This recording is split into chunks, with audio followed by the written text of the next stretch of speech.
What's up, Green Bay Packers fans? Welcome back, and as always, thank you for joining me. My name's Paul Brettel. It's Packers versus Seahawks tonight. We're going to be talking about the Green Bay Packers offensive line, their play recently, the challenge that's ahead against the Seattle's front, as well as playing at Seattle Stadium. But first, before we dive in, you know what to do. Hit like on the video, hit subscribe on the YouTube channel. I greatly appreciate it. You can find all my work over at ESPNlacrosse.com, including the article version of what we're going to be discussing here today. Follow me on Twitter at Paul_Brettel. And for my Wisconsin sports radio fans, Packers, Brewers, Bucks, Badgers, whatever you might need, download the 105.5 ESPN Lacrosse app. So, like I said, our focus today is going to be on the Packers offensive line, their recent play, the challenge that's ahead with Seattle, and looking at their most recent performance against the Detroit Lions. As Adam Stenavich said earlier in the week, and we saw, took some time for that group to settle in. There was throughout the first half, early pressure on Jordan Love. I know Pro Football Focus, they've introduced live metrics, right? Like keeping track of the stats, pressures, things like that, like as the game's unfolding, and then reviewing it afterwards and putting out their kind of final grades, product, all of that afterwards. But as the game unfolds, you're watching this, and I think out of Love's first 5 or 6 dropbacks within the game, Pro Football Focus credited the Packers offensive line with giving up 3 pressures. So just right off the bat, from the get-go, Packers offensive line was struggling, obviously, throughout the course of the game. It was tough sledding in the run game as well.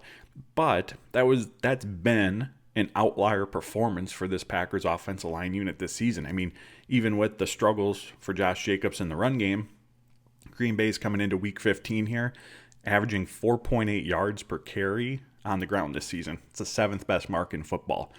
Pressure rate. The Green Bay Packers offensive line is giving up the 8th lowest pressure rate this season. So this is a group that's been performing well. And I think, and obviously we can look at the individual performances, but I really think a key factor in the level of play that we're seeing from this unit this season is the continuity.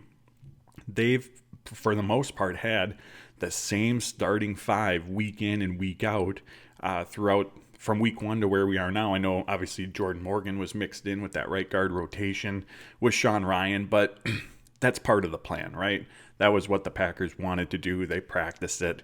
Again, there's a familiarity with that, a continuity with that. And when it comes to offensive line play, that continuity is really, really critical.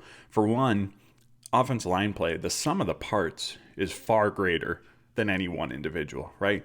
You could have the best right tackle in football, but if the left side of your line is struggling, your overall offensive line play might be average at best, right? You need a cohesive starting 5 that really operates as one. And in addition to, or what that continuity provides, is an understanding of where the player next to you, the lineman next to you, is going to be in certain situations. I mean, Adam Stenavich referenced combination blocks, or when maybe a stunt's ran by the defense and how the offensive line passes the defender off to the lineman next to them.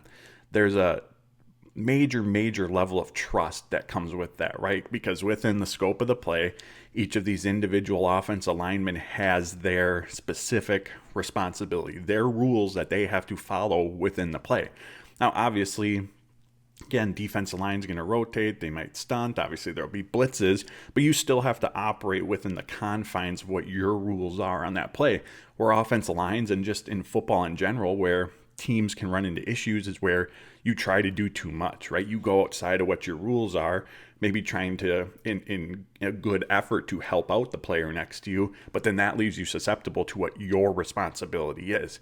So when there's that continuity, that trust, you know how the player next to your right and to your left are going to respond when you see these certain situations coming. I mean, that's really, really important, because then you're not worried about what they're doing, right? You focus on your responsibility, and if there's a switch up, you handle it within your rules, knowing that the players alongside of you are going to do the same. And if you have to pass off blocks, if there's a combination block, you're going to do it together as a cohesive unit. That's such an important part of the offensive line play. So the fact that the Packers have had that continuity, that they've had really the same starting 5 from the start of the season to where we are now, I think is a big part of the success that they've had overall this season.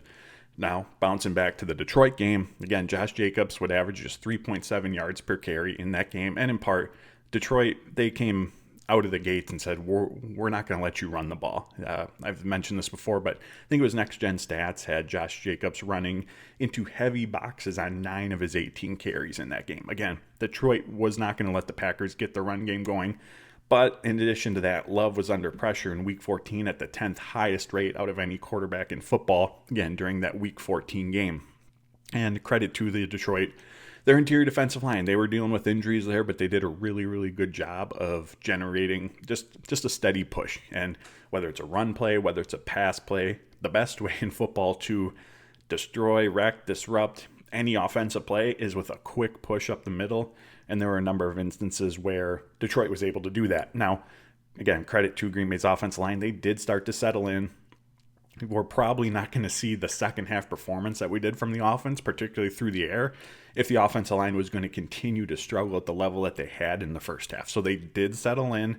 They did handle the Detroit pass rush, any blitzes, anything like that. They did handle that better in the second half. But as we look ahead now to the Seattle game, this group needs a bounce-back performance, right? And they were challenged by Matt LaFleur throughout the week to provide that, because awaiting them is Leonard Williams, one of the most disruptive defensive tackles in football. And we all know how loud the Seattle Seahawks stadium is, their 12th man, right? And just the added challenge that's obviously is going to come for the offensive line having to deal with that noise. I mean, Sean Ryan talked about it. There's instances in other loud venues where they're in the huddle and he's either leaning in really close to Jordan Love to hear the play call, or he has to look directly at him to read his lips to know what the play call is going to be.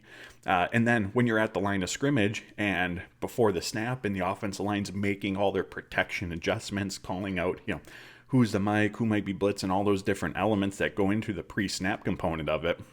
I mean, as Ryan said, they have to be super, super deliberate in how they're doing that. And really, there's no way around it. You just have to yell, right? Like, you have to be loud enough that everyone, all the blockers, the offensive line, the tight end, the running backs, the quarterback can all hear those commands and any adjustments that are being made. So that's going to be a really, really important element to it.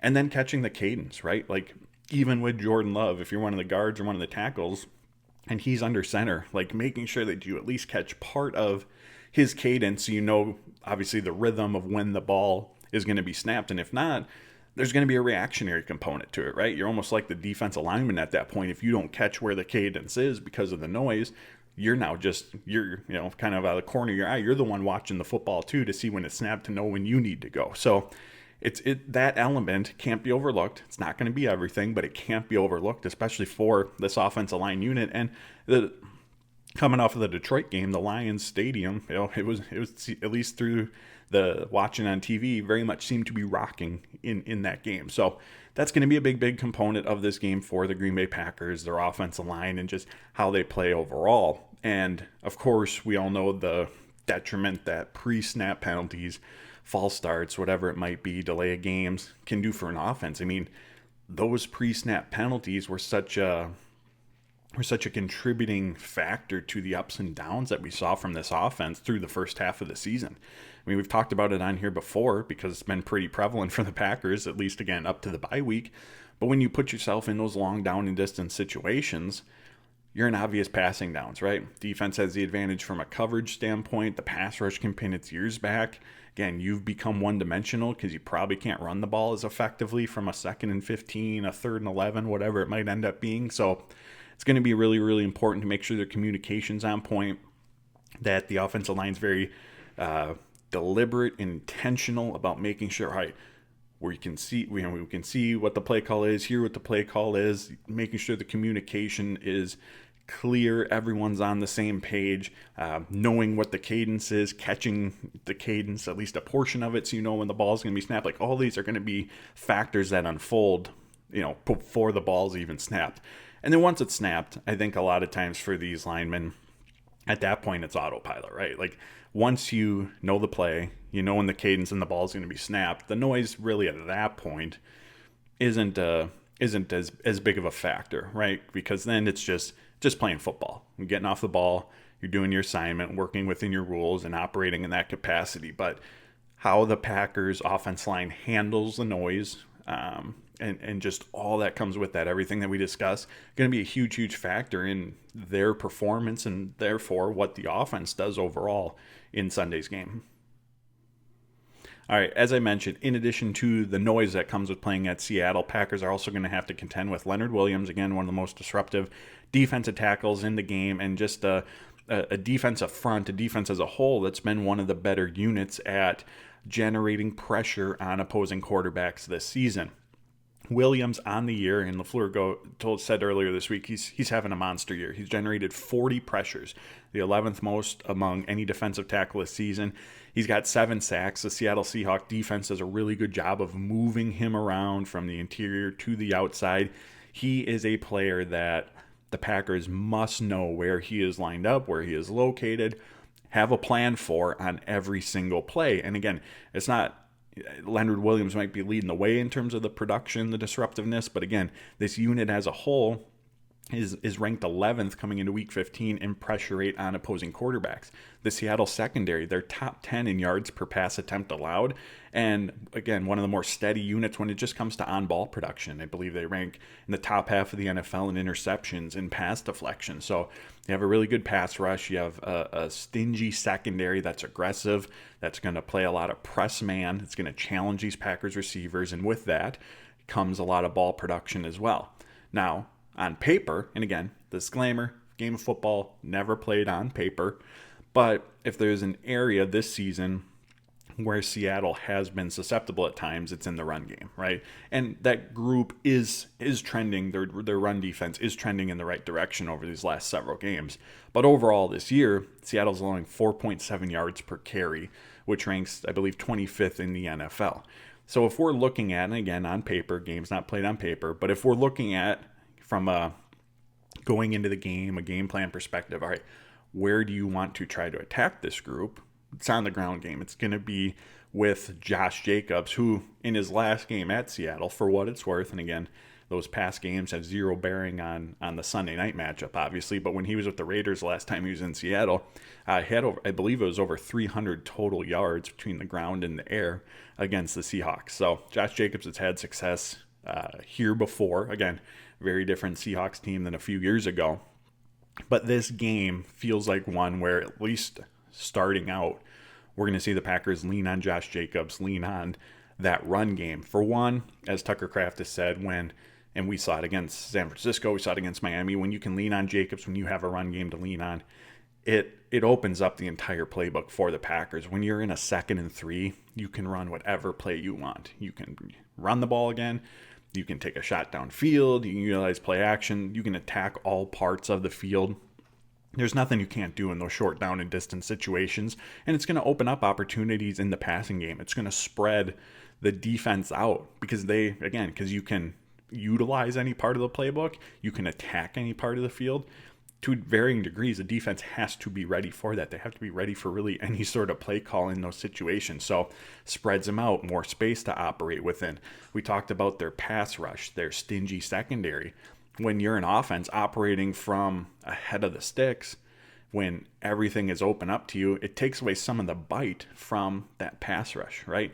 2nd and 3, the defensive front can't just pin their ears back and get off the ball and go get the quarterback. They have to be mindful of the run and whatever responsibilities they might have in that regard. The secondary as well, it takes away, gives the offense the advantage in terms of the passing game, helping to create some of those opportunities, whether it's one-on-one matchup space to operate within. So there's a massive trickle-down effect that comes with being able to move the ball in the run game. And again, on paper, just looking at, all right, what do the Seahawks do really well? Where's an area where opponents have found success? It's, again, on the ground, which can then help, if you're finding success in that regard, take away some of the bite from the areas where they have been really, really good this season. And I look at, to a degree, the Miami game. The Dolphins secondary came into that game being very, very good at limiting big passing plays. So what did we see from the Green Bay Packers throughout the first half? Is a heavy dose of Josh Jacobs in the ground game. And when they did pass the ball, it was a lot of short, maybe some intermediate routes sprinkled in. So as the game goes on and the Packers are having success moving the ball in that capacity, the the defenders start to creep in, right? Because Green Bay's moving the ball on the ground in those shorter intermediate throws. So Miami has to find a way to stop that.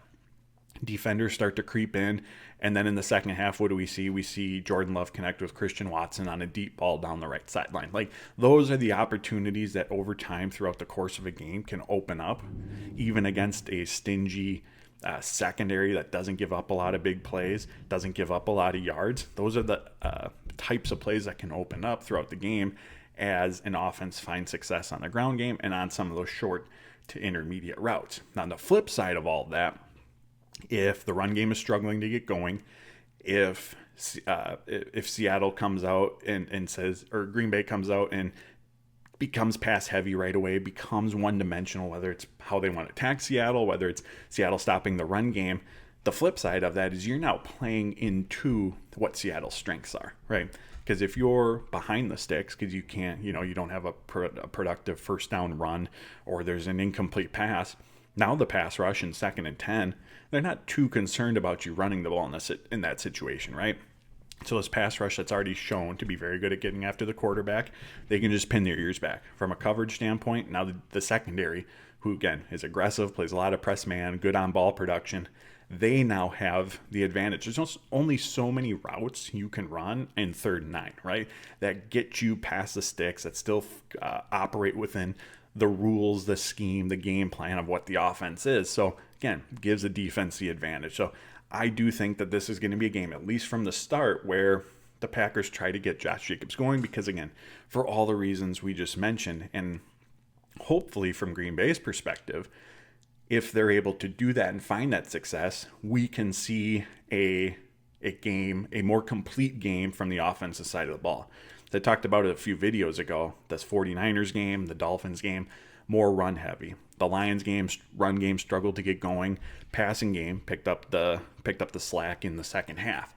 But there haven't been a lot of full 60-minute games this season where we've seen the run and the passing game both gelling. It feels like it's been a lot of one or the other.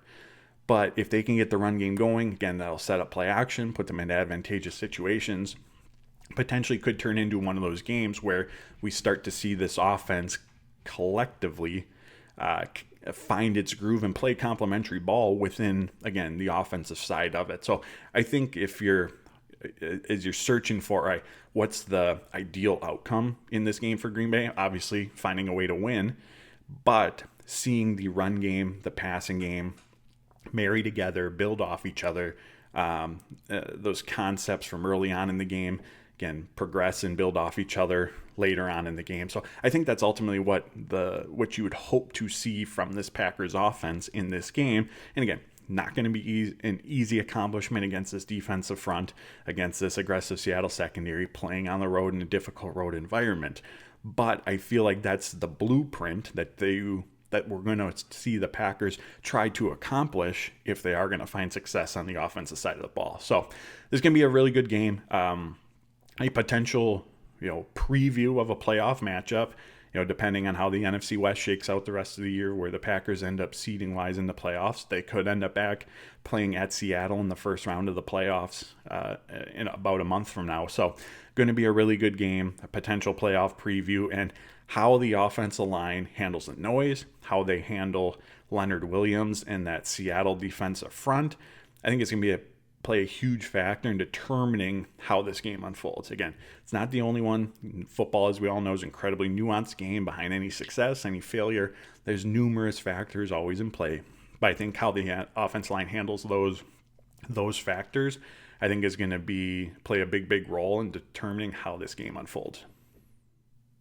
If you made it this far, you might as well hit like, you might as well hit subscribe on the video. I appreciate you tuning in. Follow me on Twitter at Paul_Brettel. You can find all my work over at ESPNLacrosse.com. And my Wisconsin Sports Radio fans, download the 105.5 ESPN Lacrosse app. Until next time, enjoy the game. Take care.